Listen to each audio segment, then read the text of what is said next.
Nakakasakit ba ng loob yung wala ka ng oras sa pamilya dahil sa trabaho?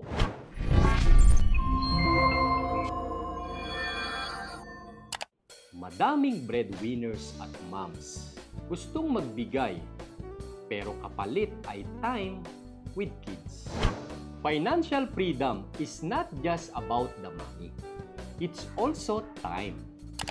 Si Jen, dating accountant, palaging overtime sa kanyang trabaho.